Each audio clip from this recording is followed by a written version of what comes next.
On today's episode of Gordie's Detroit Sports Catch-Up, we're going to go ahead and take a look at the Lions' dominating victory over the Chicago Bears 52-21. And then we're also going to go ahead and give a little review of the Detroit Tigers' disappointing series loss down in Miami. All that and more next on Gordie's Detroit Sports Catch-Up.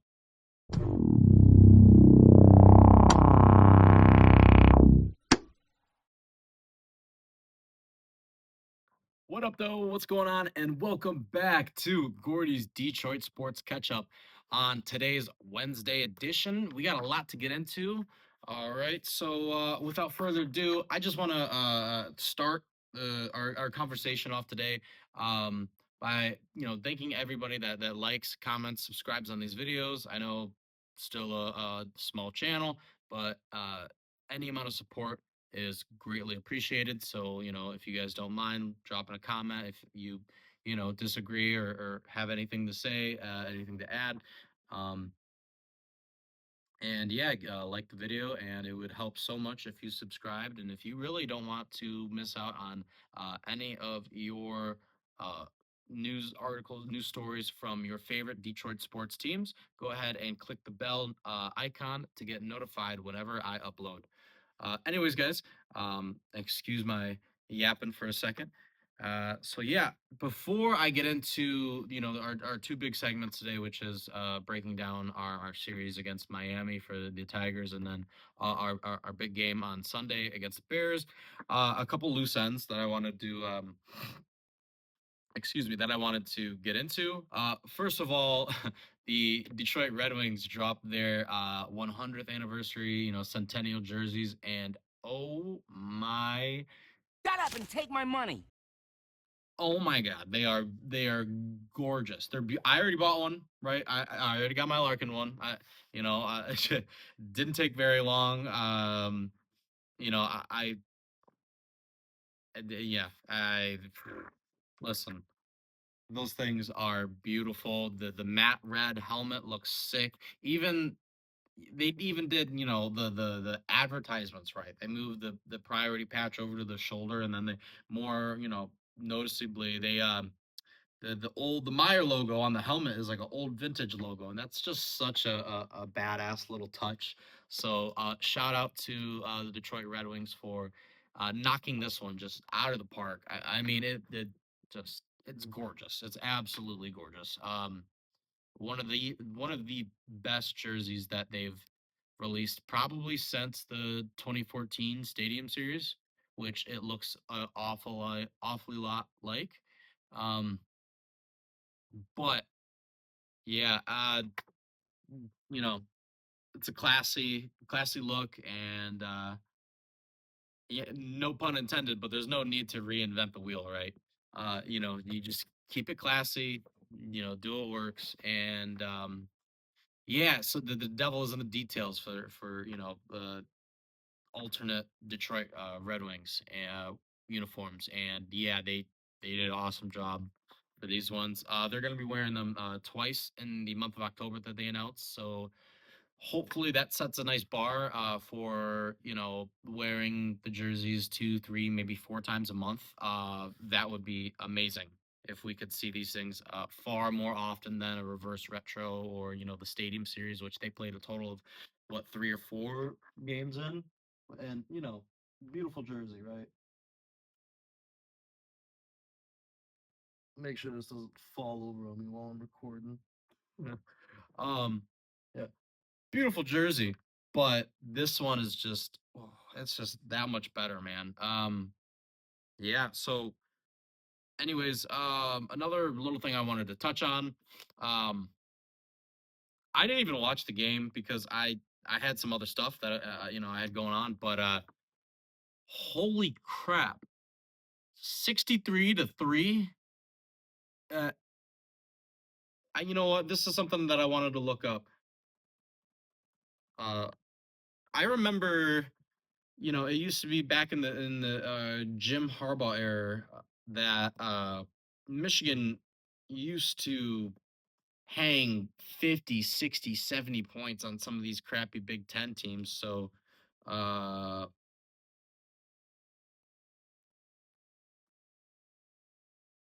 Yeah, hold on. I gotta see this.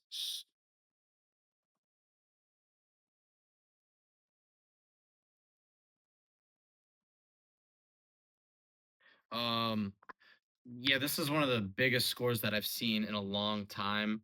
Um, yeah, yeah. So okay, so 2021 when they defeated Northern Illinois 63-10. Mm, make it think a little harder. But yeah, Bryce Underwood, Biff Poggy had a really funny soundbite saying we think he's Batman or something along the lines of we need to get a genetic test. And um yeah, he went 16 for 25 with 235 passing yards, one touchdown, one interception, and he had 9 carries for 114 rushing yards. So pretty badass stuff from Batman, which I don't know if that name's gonna stick for him or not, but um yeah, I don't know how I feel uh about that name, that title for him. But I think it's you know, I think it's pretty funny. Um but yeah, you know, other than that, you know, actually one thing I want to talk about is the next week's game against Baltimore because yeah, you know what? Let's get some of the bad out of the way first. This is one of those games that is a scheduled loss, but yeah. Listen, if this is a big if you can contain Lamar Jackson or Derrick Henry, one of them's gonna go off. So if you can contain one, preferably Lamar Jackson, then I think your offense stands a decent chance at being able to grind the clock down and you know really do a good job of the controlling time of possession, and that's going to be huge. If the Lions are going to win, it's got to be a low scoring game, and I'm hoping for a boring game coming up this Sunday. Um, yeah. Other than that, not too much else for you guys. So let's go ahead and get into the first segment of Gordie's Detroit Sports Catch Up. All right, welcome back, everybody, to segment 2 of Gordie's Detroit Sports Catch Up. And I'm not going to waste any time. I want to get right into the Detroit Lions dominating victory over the Chicago Bears on Sunday, 52-21. And one of those touchdowns was kind of in garbage time.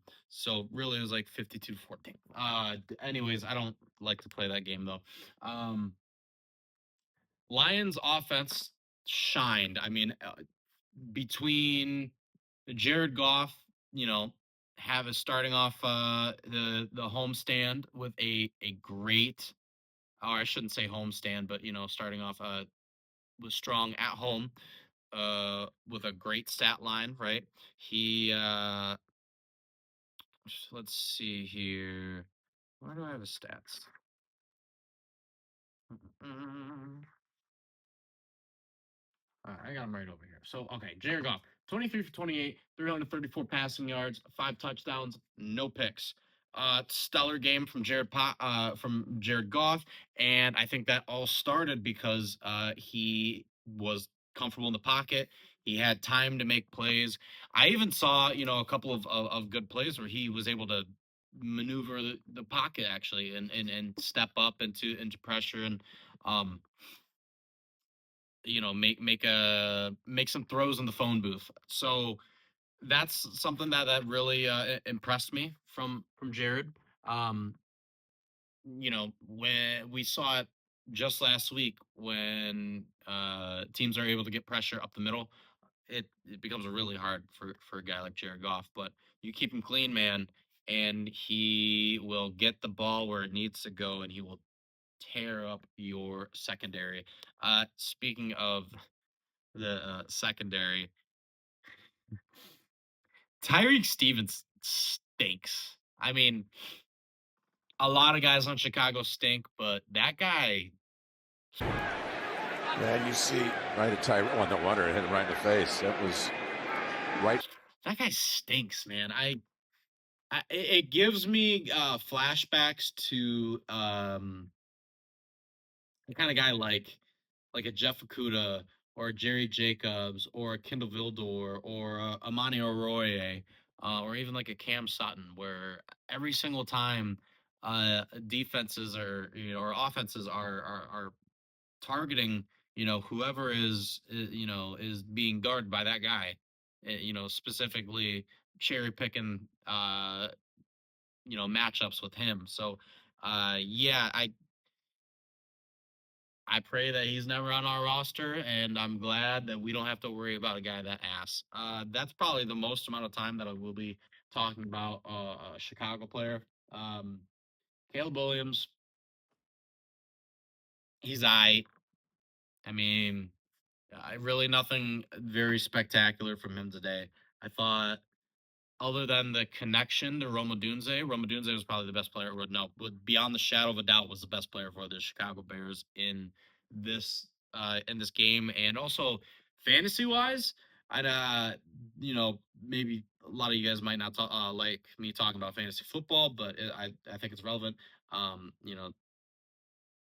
Dunze is the only guy that you want who's a Chicago Bear. Caleb maybe a backup quarterback, but even then, I don't like it. Um, Anyways, this isn't a fantasy show, and unless I state in the title that it's a fantasy show, episode, I'm not gonna bog you guys down with fantasy football. Lions offense though, Jahmyr Gibbs had a solid day, 104 yards, 94 rushing yards, and he also had 10 receiving yards and one touchdown. David Montgomery, 61 yards, 57 of them rushing, and one touchdown.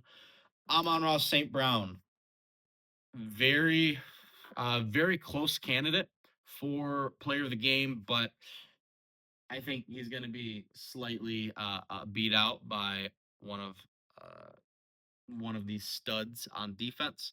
Um, But anyways, yeah, JMO had a great game. This guy had what? Yeah, two receptions, 108 yards, four targets total, which, one of them was a touchdown, right? I am so glad that we have a guy like Jameson Williams on our um on our team long term.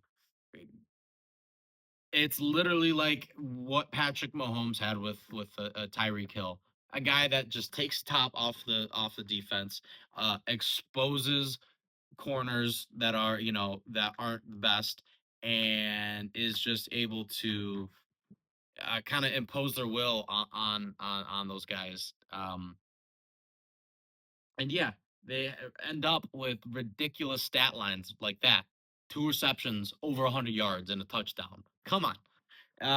Brock Wright had a tutty, 3 for 3. Sam Laporta wasn't utilized too much in this game, but he was uh I'm sorry, he wasn't very active in the game. At least when it came to getting the ball, but he was constantly going emotions. He was blocking his rear end off. He was another guy that kept things going in this game. Let's see here. Lions defense came away with 2 takeaways and 4 sacks total. And my player of the game for the defense is going to have to be Brian Branch. He is the man. And, obviously and deservedly got a game ball from Dan Campbell after the game. 6 solo tackles, 2 tackle for loss, 1 sack, 1 quarterback hit, and 1 pass deflection. Amazing stuff from this guy. And I mean, I'm not gonna say anything about Hutch, right? I mean, he gets his first sack for the season in this game. Um, but hey, man, I know I said we probably will have two defensive player of the year candidates, but Brian Branch, I think, is there's a good chance he'll comfortably be the Lions' number one candidate for defensive player of the year. Um, Kirby Joseph, two solo tackles, one assisted, and he had the interception. And that was such a beautiful play because that right there was another amazing instance of what happens when you get pressure on the quarterback. Aiden Hutchinson was in his face. He was literally this close, like this close away from taking him into the ground. But Caleb Williams, little slippery pig, slips out, rolls out of the pocket. I think he was trying to throw it out of bounds downfield, but obviously it wasn't, and Kirby came down with it. Beautiful play. Uh, yeah, that was awesome. Um, let's see here. I would say the offense was better than the defense today, and I know that's a tall order with a defense that got basically two interceptions. It should have been one with the Terrion should have got his first interception, but it was called back on some BS. But yeah, for a defense that gets four sacks, and 2-3 takeaways, is obviously telling of how stellar the Lions offense was today. Uh, anytime you like I said, anytime you drop a 50 burger, it's really impressive, and it's hard for me to not say that you were the better side of the ball today. Yeah, Lions quarterback Jared Goff was tremendous, man. He was awesome. He had a 156.0 passer rating. So shout out. I mean, that's pretty good. Pretty good. When it comes to the, turning point, the key moment in this game, I think it was the very end of the first half. There's 21 seconds left in the second quarter. The Lions are driving at the Chicago 33-yard line. On a 1st and 10 play, Goff lofted a pass down the right sideline to rookie wide receiver Isaac Slot. He made the amazing diving snag for like his what would that be, his second NFL catch and like his third or fourth target. Guys are ridiculous. Um and then yeah, right after that there was a lot of confusion with the clock, but they eventually they got things figured out. And I I couldn't I like necessarily tell you exactly what happened, right? There was see, I gotta think about it. So um I think at first they said he wasn't out of bounds. The clock kept running, but I, I all I remember is that Ben Johnson and the Chicago Bears were running back to the tunnel and back to the locker room with their tails tucked between their legs. And Dan Campbell talking to the ref, said something about like, we should, there was like 16 seconds there. It should be like a 10-second runoff, and we should have 6 seconds left. And, that 6 seconds left was just enough time for the Lions to get another playoff. And um, yeah, that was a little sideline, little hook route for Amon St. Brown touchdown, and Lions enter the second half with a 28-14 lead instead of the 21-14 lead. So going into the half with two scores instead of one, it really just felt like in that moment you instead of letting go, you kept your hands around their throat and you kind of you know yeah, you sucked the air out of them, man. That was the moment that I believe put the game away. So the second half, second half was awesome. Second half was a ton of fun. Instead of it being on the edge of my seat, waiting, watching in anticipation, I was able to go go hang out, go make a drink, and go socialize, and kind of, instead of lock into the game, which maybe this isn't a good thing. Maybe I should be more locked into the game, but uh, it's just such a confidence level with this team, especially when the offense is going at this high of a level that I can kind of just kick my feet up and not really worry because Jared Goff and Amon-Ra St. Brown is the best quarterback wide receiver connection in the entire NFL currently, especially now with a injured Joe Burrow. Um, RIP fantasy owners. I don't mean to bring up fantasy, but man, that's that tough, tough break, man. Anyways, a couple of takeaways, and then I wanted to just give a little look at our next week matchup. But O line looks really sharp, man. I listen. These guys got a lot of different looks. I think a lot more that they were comfortable with. I didn't see a whole lot of jumbo package. Uh, and when I did see the jumbo package, they I don't think they really effectively um execute on those plays where they have extra linemen and two tight ends. So I would like to see a little bit less of that and maybe more of, obviously now that we're not playing Ben Johnson again, and the next time we do, we really don't have to worry about him. I would like to see more of our guys motioning. I think last week it felt like there was too much thrown at him, and this week it felt like they definitely simplified it. We really only saw, like a combo, like zone blocks, and a few different looks for pulling plays.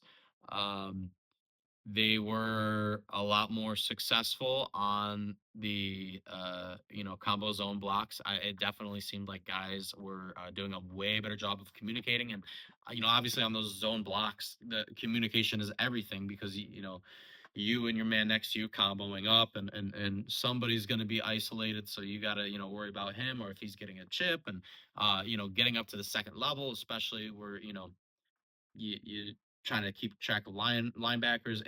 I see why week one it was a lot for the Lions, but being at home and getting that home audience, um,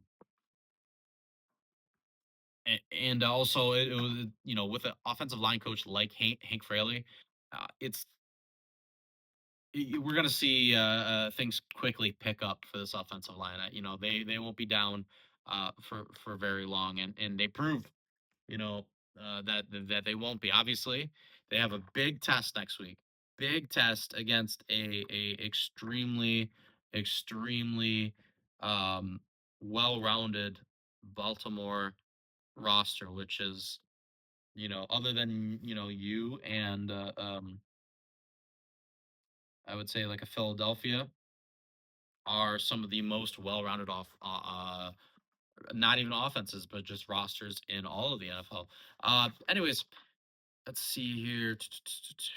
Brian Branch, like I said, definitely my player of the game. Um, Lions PR tweeted something about him. Let's see.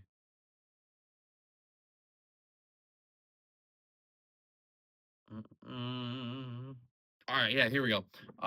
So Lions defensive back Brian Branch and Ed Reed are the only defensive backs in the NFL since 1999 to accumulate the following numbers through their first 3 seasons of their careers: 30 pass deflections, 15 tackles for loss, 5 interceptions, 3 sacks, and 3 forced fumbles. Branch is only 2 games in to his third career season, and then hold on, because I'm pretty damn sure there's another one. Yeah. Um, Lions defensive back Brian Branch is the team's first defensive back since at least 1999 to produce a game with 5 TFLs. or I'm sorry, 5 tackles, 2 TFLs, 1 sack, 1 pass deflection, and 1 forced fumble. That's another stat that I forgot to put on there. But that forced fumble was probably one of my favorite plays of the whole game. Seeing how quickly this guy gets involved in his instincts, how fast he gravitates towards the ball, and you better keep your hat on a swivel when you're on the same field as Brian Branch, because he will he will pop your top. Pause. um, yeah, it's incredible stuff. Incredible stuff from our guy BB. So shout out to him. Let's see. Something I haven't really talked about. Oh, run defense was stellar. Held DeAndre Swift to 69 yards. They had a total of 130 rushing yards. So that's, you keep it under 150, under 200, then it's pretty obvious that they weren't able to get a whole lot going. Um, I do want to temper my expectations from this game just because of I think we've seen enough of the Bears to learn who they are, and they are a bad football team. Let's there's no sugarcoating it. They are not good. So, do I think they can be good in the future? Maybe. They probably have to get some stinkers out of that locker room, like Sweat and like DJ Moore, and I Poles is not the guy, so I really don't know what they're doing, re-signing a guy like that. But I do I think yeah, do I think that the Bears can be good? Yeah. Do I think it'll be this decade? No. No. Sorry guys, gotta stay a little hydrated. Um let's see here. Got a couple of injury updates, right? We are still waiting to hear about a second opinion on Marcus Davenport. I want to make sure that nothing has come out since. But yeah, so still nothing. Uh, Injury status uncertain as team awaits second opinion medical evaluation. So usually it's not a good thing when a guy needs a second opinion. Um, yeah, really hoping that he's not out for a long time, extended period of time. Hopefully, I don't know, he was hit his funny bone or something. But jeez, man, he had a tough game, even though he had a sack. It didn't look the same. That bull rush that I gloated over last season, that I saw in the beginning of last season, I haven't seen it in these last 2 games. It hasn't been there. So yeah, it makes it really hard for me to not look back at some of the free agency decisions made in the offseason and kind of wonder, you know. Uh, I I'll save that for another episode because I don't really have time to talk about that. And maybe when we get further and further along and closer to the trade deadline, then I'll let my opinions be known. But a couple of bad decisions made in the offseason, and on the defensive line especially, we are seeing it. Hutch, I don't know if he can get to that defensive player of the year status without um a few, DNs in this lineup. And I mean that not as in like a few like really good, like I want Jadeveon Clowney and I want uh uh uh who else? Trey Hendrickson. But um at the very least, Zadarius Smith would have been awesome. You know, and then Al-Quadin Muhammad, and then a Josh Pascal, and then a Marcus Davenport. But it's just unfortunate because we're stretched so thin. it really leaves not a whole lot of room for Hutch. Uh, I don't know how often he's going to be getting one-on-one matchups. I didn't see it very often in this game, um, or when I did, they they were chop blocking him. Which, by the way, Juwan Johnson. I don't want to swear too much, but screw you, dude. Like, screw you. Trying to go after a man's career, chop blocking a guy, who just came off a leg injury, and you're very clearly going for that left side. Like, you want to suspend Jalen Carter for spitting on a guy, but then this guy trying to end somebody's career, and yeah, no, it's fine. That's the kind of stuff that I think should be suspension worthy. But anyways, um, yeah, I I don't have a whole lot else for you guys. Yeah, Davenport left the game with like an ankle injury at first. Then he came back in, and then in that same play he gets a sack and injures himself. Uh, that play was like, yeah, oh, it was such a mood flip. He was like, yeah, I got the sack. Oh, and he's slumped on the ground, clutching himself in pain, writhing in pain. And, well, I wish I could have said I seen this coming, but yeah. Anyways, Branch left in the fourth quarter with cramps. He's fine. Who else? Shane Zylstra injures his ankle and he will not return for your Detroit Lions next week. I don't think so. I think it's a little bit more of a serious injury. Um yeah, and speaking of next week, man, you got a tall task ahead of you when it comes to uh Baltimore, right? I mean, obviously, offensively, they've got their tight ends and Andrews and Likely, which is Likely hurt right now. I think I don't know if he's hurt. I think he's healthy. Oh no, oh no, he's hurt. Yeah, yeah, he's hurt right now. So yeah, you got Mark Andrews, Zay Flowers.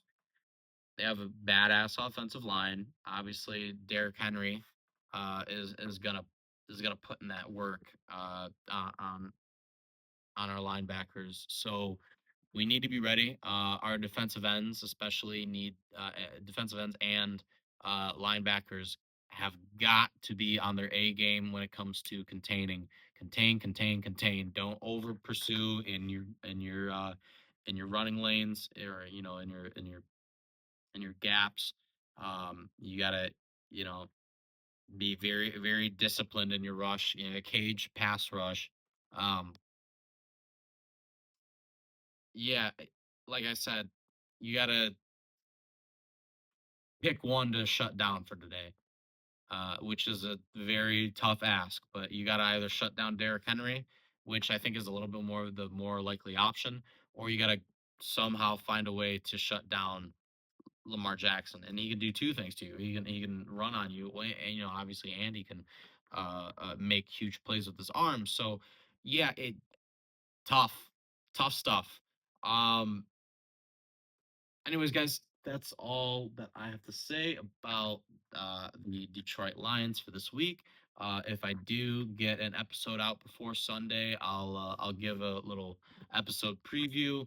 If not, then I will try to have a Monday or a Tuesday upload.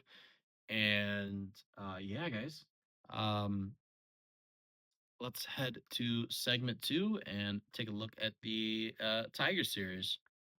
What's going on, everybody? Welcome back to segment 3 of Gordie's Detroit Sports Catch Up. We're going to go ahead and take a look at the disappointing series loss in South Beach. Oh, I don't know if the stadium's technically in South Beach, but you know what I'm trying to say. Down in Miami. Beautiful city, not a very beautiful series. Let's just put it that way, right? Um, Let me just go through game by game kind of quickly. I got some notes for each game. Um, Friday the 12th, game one. Obviously the biggest headline from this game: Tarek Skubal leaves in the I think it was in the fifth inning. Uh,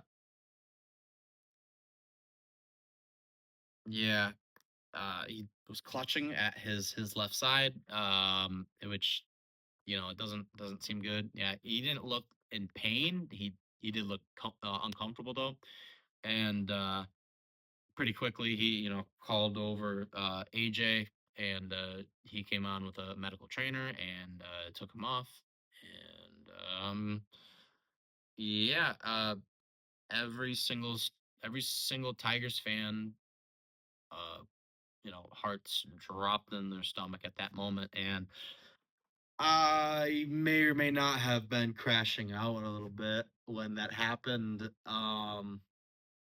I was at work, and I look out of the window and I see Scooble, and it looks like he's, you know, grabbing at his throwing arm. I'm like, oh my god, is it over? Like, is it over? Is he done? Are we cooked? Chat, are we cooked? Um, but thankfully, says it should be fine. They even say that we'll talk about it, but he is supposed to be ready to go for his next start. So hopefully, he'll be all right. You know what, maybe give him one more start, and then I don't want to see him again as soon as we clinch this division. I'm really hoping that this series against Cleveland, they can get it done very soon. They did have a disappointing stinker tonight, but I think that they can still take care of business. Anyways, bats weren't going in this game at all, really. Um, Obviously, you put out 2 runs on the board. Riley Green had a nice one. Kerry Carpenter hit the plate, but yeah, so many ground balls. The lineup really couldn't connect with any of Sandy's stuff. Um, and then as it pertains to defense, it's not much you can do when the pitching has like zero swing and a miss. Yeah, bullpen was pretty atrocious. Um, yeah, like I said, worst nightmare kind of barely averted for us Tigers fans. AJ Hinch was quoted as saying, "We got a lot of work to do to get him through the soreness. I don't like him having any soreness whatsoever, or any of our guys. Clearly, we were all waiting for the scan and the evaluation, and to have positive news is a good step forward. Most important inning slash at bat. Bottom of the sixth is where the game was truly lost. Even if you lose your ace, you still got a decent shot against a middling roster like Miami. But Chris Paddock comes in and stinks it up. Yeah, walks his first, gives up a single to the next man up, lets a meatball up to his third hitter, who takes it for a ride. Weimer puts a nail in the coffin, and puts Miami up 8-1. Yeah, uh, sucked. Just just sucked. And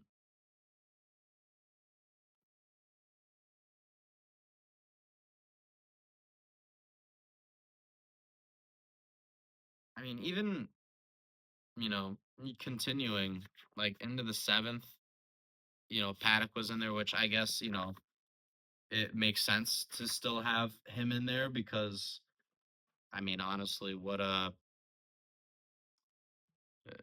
you really gonna do? I, it, you don't have a very deep bullpen, and it's game one of the series. You lose your ace. You're not expecting it. Oh well. Um. Anyways, that was a really disappointing game. I'd like to move on to the next one here. So Game two. Here we go. This one, another disappointing game, and the Tigers, the Cardiac Kitties in extra innings, just not the greatest. I gotta look up. I'm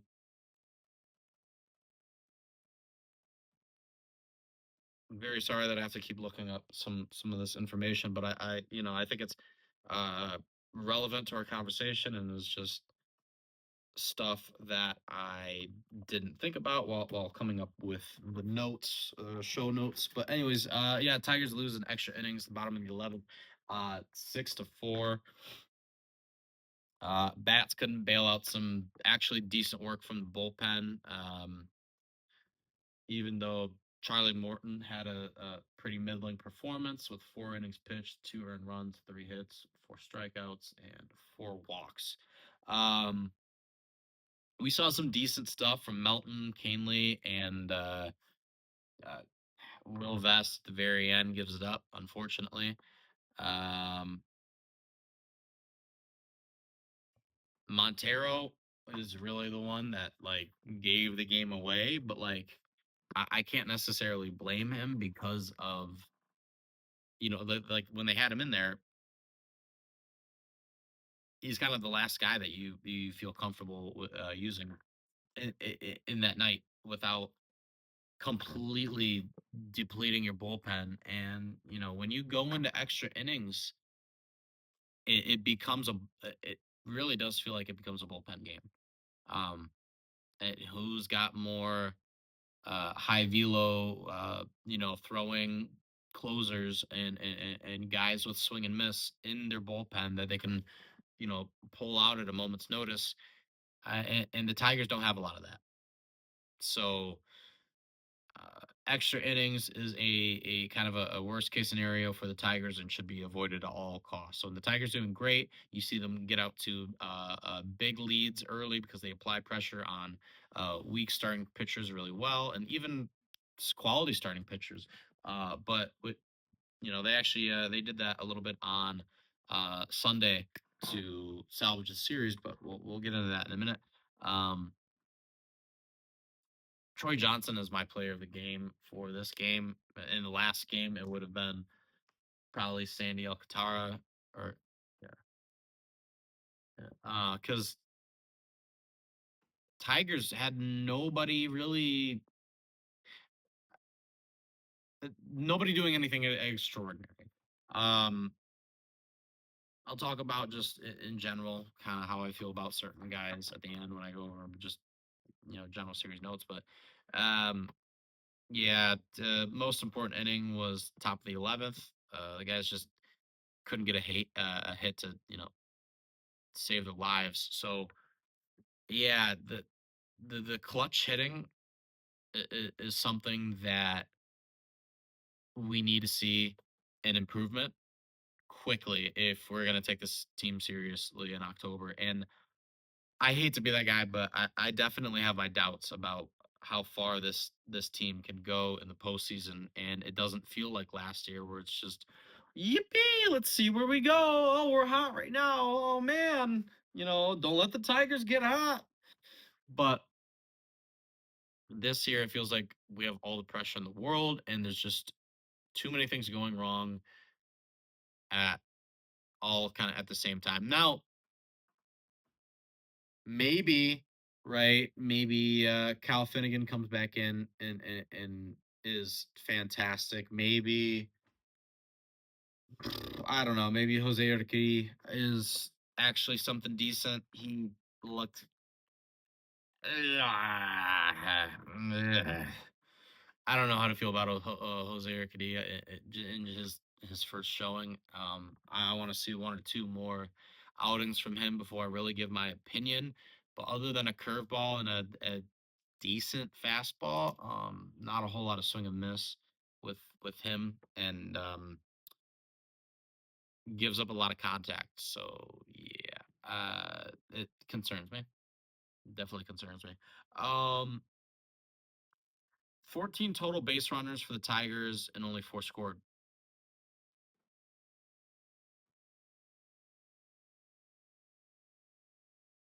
Enough said, honestly. Um, and that same kind of note, the heart of the order was absolutely pathetic. You were guys like Riley, Zach, Cole, Glaver didn't do a whole lot today. Um, Depth scoring, I didn't see a whole lot from those guys like Ibanez or Wenzel Perez or Jemai Jones. Just yeah, Meadows and Torque were pretty good. Outside of that, uh, Carey had a bomb. That was good to see. I mean, it was a bomb. He had a good game, but well, that at bat in the 11th, in the top of the 11th, kind of soured what should have been an awesome day for Kerry Carpenter because that was a great run, but that was also a terrible swing and miss, and when your team needed you the most. So yeah, I don't know. Let's see here.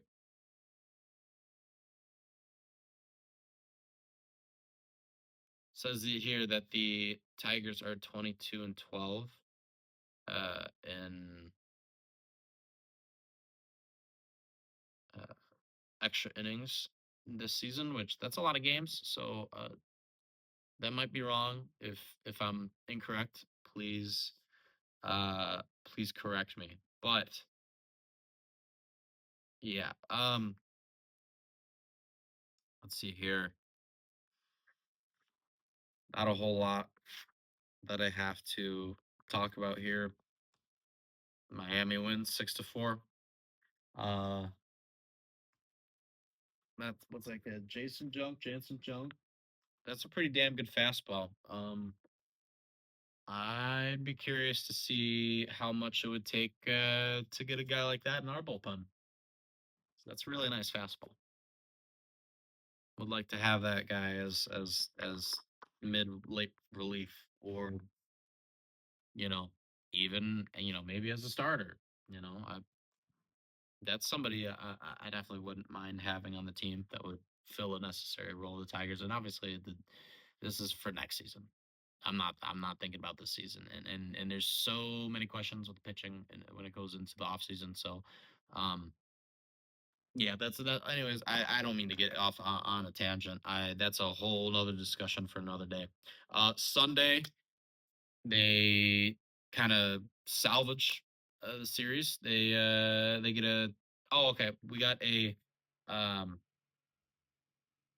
update on that. Uh, yeah, let's see here. Yep, we got a okay. So when it comes to extra innings games, we are 5-6, including um, 5-7 now, including the game tonight against Cleveland, which I'll go over, the whole series in my next upload. But yeah, mm, you know, they aren't stellar, but they're not terrible. So I not much of a point to be made there. Unfortunately, I thought there would be something a little bit more juicy there, but yeah. Anyways, game 3, Tigers win 2-0. Kyler Montero was on point today. 5 innings pitched, 3 hits, 0 earned runs, and 5 strikeouts. Um,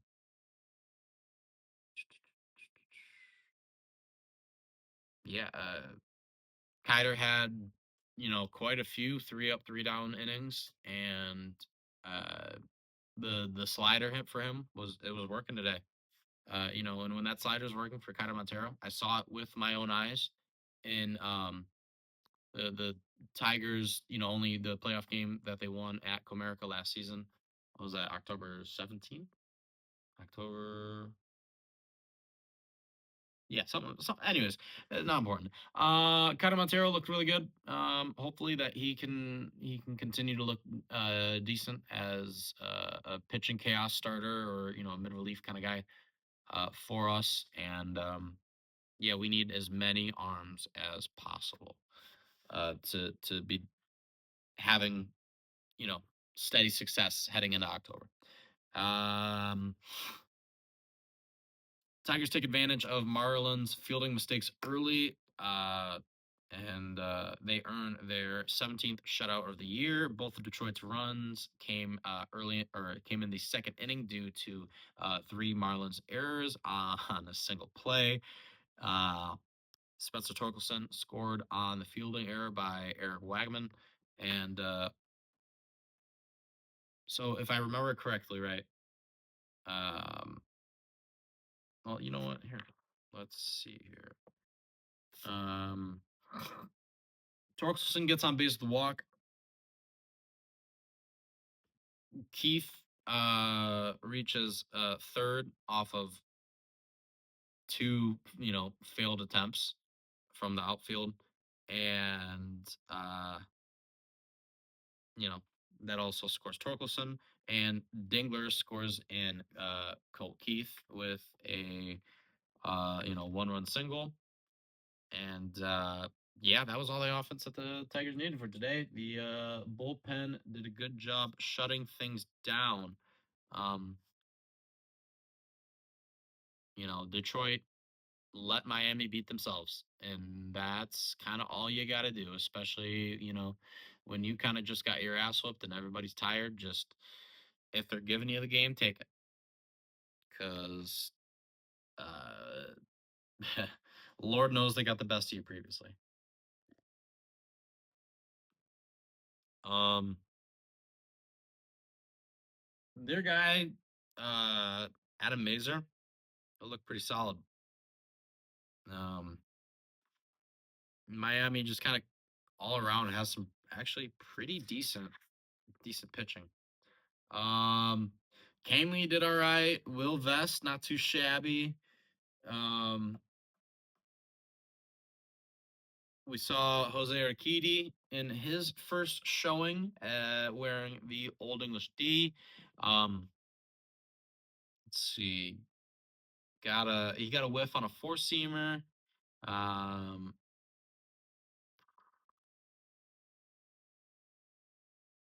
Couple playable balls, and also gave up a walk. But yeah, all in all, uh, serious notes, I guess.